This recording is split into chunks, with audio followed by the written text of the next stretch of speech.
also going to take a little longer with showing off my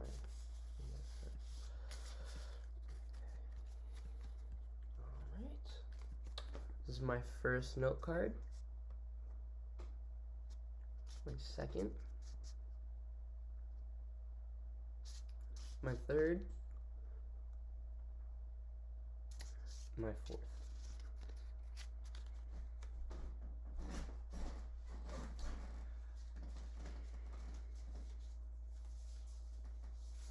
Imagine standing in a sea of 500,000 people. No phones, no nonsense.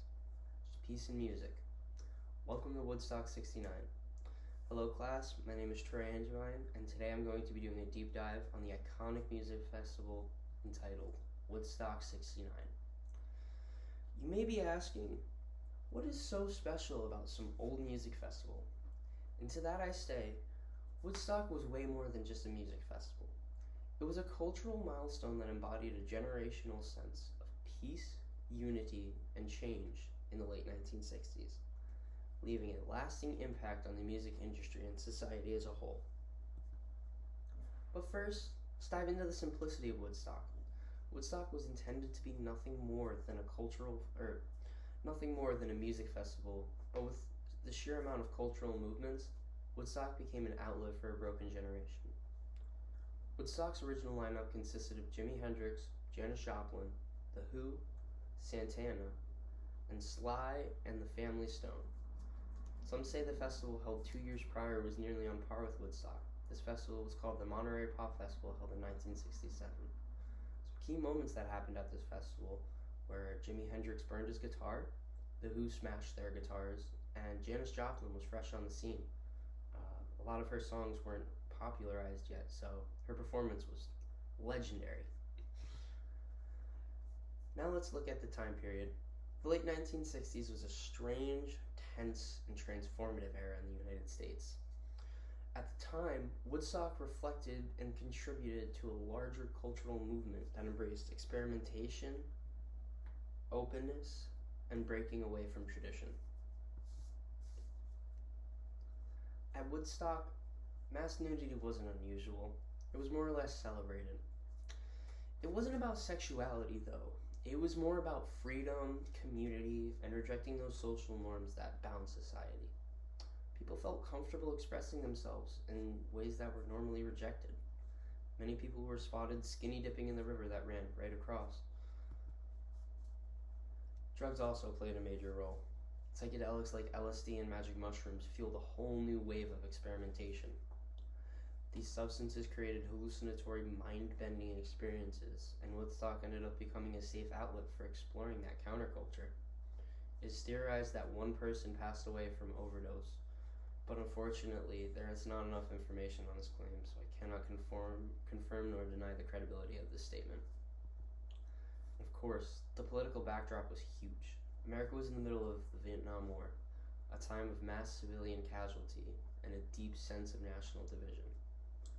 For many, Woodstock became a peaceful form of protest. Instead of violence, young people gathered for music and community, creating a striking contrast to the war that loomed in the background.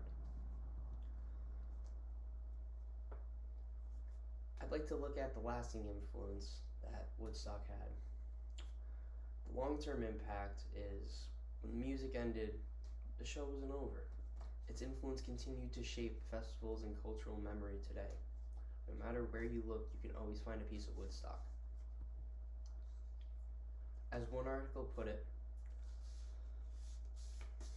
most, if not every, large-scale popular music festival that has taken place since the original 1969 owes something to its spirit, its myth, its reality, or a combination of these qualities. In other words, whether you're at Coachella, Bonnaroo, or Lollapalooza, you're experiencing a legacy that began with Woodstock.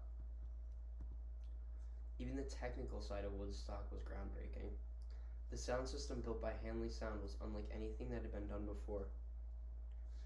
The text notes, Hanley Sound installations at Woodstock was unique in that probably no other company in the US at the time possessed a similar amount of this equipment. That scale of sound engineering set a new standard for what live music could be, and it's something every major festival has built on since. So in the end, Woodstock wasn't just another music festival.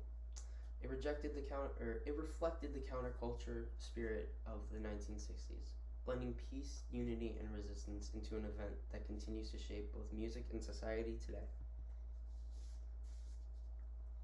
So next time you hear the name Woodstock, don't just think of muddy fields and classic rock songs. Think of it as a moment when a generation came together to imagine a different world and left behind a legacy that still echoes through our culture today. They tried to replicate Woodstock 69 in 1999, but failed miserably. You can thank Limp Bizkit for that. I wanted to thank you guys for watching my speech. It took a lot of time to get all this information to you guys. If you have any comments or concerns, leave them down below. My name is Troy Angevine. Thank you all. Have a good one.